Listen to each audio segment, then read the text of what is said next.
恭喜发财! Happy New Year! Hi everyone, thank you for staying tuned to our program Feng Shui Odyssey 2018. Right, thank you so much for tuning in, and this is a new program, so leave us a comment at the comment section below so we can get some feedback from you guys and tell us what you would like to see. Well, so what do you like to ask in this episode? Okay, Dato, do you still remember your forecast on 2017 and how did it turn out? Well, not exactly, but you can always go back to the article that I've written for The Age for 2017 and check it for yourself. It's a bit long because we are lazy. Come tell us. Well, I would give myself a B+, maybe at most A-, you know. Do you usually evaluate your forecast every year? Because some people ask me, hey, you're close to Dato Joey Yap. How accurate is he? Well, you can never get 100% accurate on everything that's happening in the world because no one has a crystal ball for that. At most we can do, like any financial forecast, is to make an intelligent guess on the elements that you see. All right, so today let's talk about global situation. Okay. And I'm sure number one concern is world peace. Yes. And let's talk about North Korea. Sure. Until today, nobody exactly knows how powerful they are.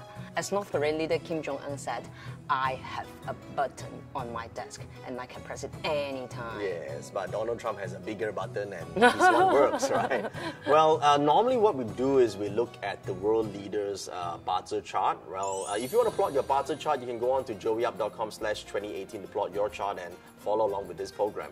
Everyone has a chart, a country has a chart, and we look at those elements and then we make an intelligent guesstimate as to whether or not what they say is true or whether any problems will happen. Now, based on the chart that we see, no doubt there'll be an exchange of words, but Kim Jong-un's chart does indicate a lot of internal conflicts and problems. So one of the things that he probably might have to go through this year is internal, challenges, conflicts from his own people that might actually slow him down from, pressing the button. But the question is he that powerful? Whatever being claimed in the news, and what do you think? I think it's scary.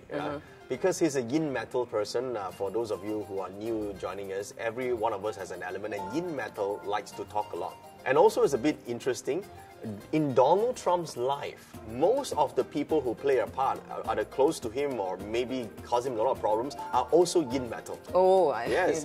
Ivana Trump, for example, is a yin metal, right? And his daughter is a yin metal, is very close to him. And now Kim Jong-un is yin metal. Oh, okay. It's been more than a year since Donald Trump has become the president of the United States. Right. So what do you think? Do you follow his Twitter? Oh, yes, I love reading his tweets. It's very entertaining, right? It's entertaining, and I think that he's quite witty in what he says.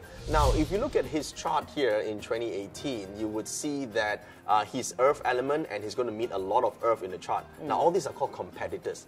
So no doubt in 2018, a lot of people will try to impeach him, but it will not be possible because the chart actually indicates that it's actually favorable to him. All these challenges actually make him stronger. But there will be these challenges, there will be problems, but his chart is not weak. And you can see there are so many lies flying around. Is fake news, fake news. Yeah, fake news. Well, fake news, according to him, is fake. Well, we don't know exactly what is real and what is not real. But from the destiny chart of 2018, we could see that there are a lot of conflicts. Because the year of the Earth Dog itself is like an army camp. It's like a boot camp of people hiding, waiting to pounce and fight on each other. So there's a lot of this antagonism in this chart, a lot of hatred in there.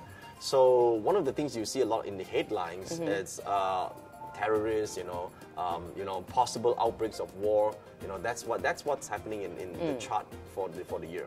Talking about terrorism, I believe 2016, 2017 are two bad years for terrorists because they lost quite a lot. And are they really being defeated, or actually they're in the midst of forming another force to threaten the world? They are hiding because in 2018 you can see that the enemy element is hidden beneath the earth. So that symbol, that picture tells us that they're recuperating their forces, planning something behind the scenes. Of course, a lot of them cannot go home, right? Yeah, so there's stuff going on, and it doesn't look like it's a good sign. And what other global phenomena that we need to pay attention? I think if you look at, there are only three perspectives that people look at: the economy, which is what you discussed earlier on, and politics, and then there's also calamities, right? Now, in 2018, the wood and fire is very dominant in the chart. So if fire element is dominant and is on top of the earth, it signifies the possibility of earthquakes or with volcanoes. That's the one extreme. And because fire is too strong, it causes the ice to melt, and when the ice is melt, the water becomes strong. So at certain places, you have this typhoon and hurricane problem. So you see these two extremes, playing a very important role in the world calamity issues. So 2018 is full of news from these angles. Let's do an evaluation a year from now, all right?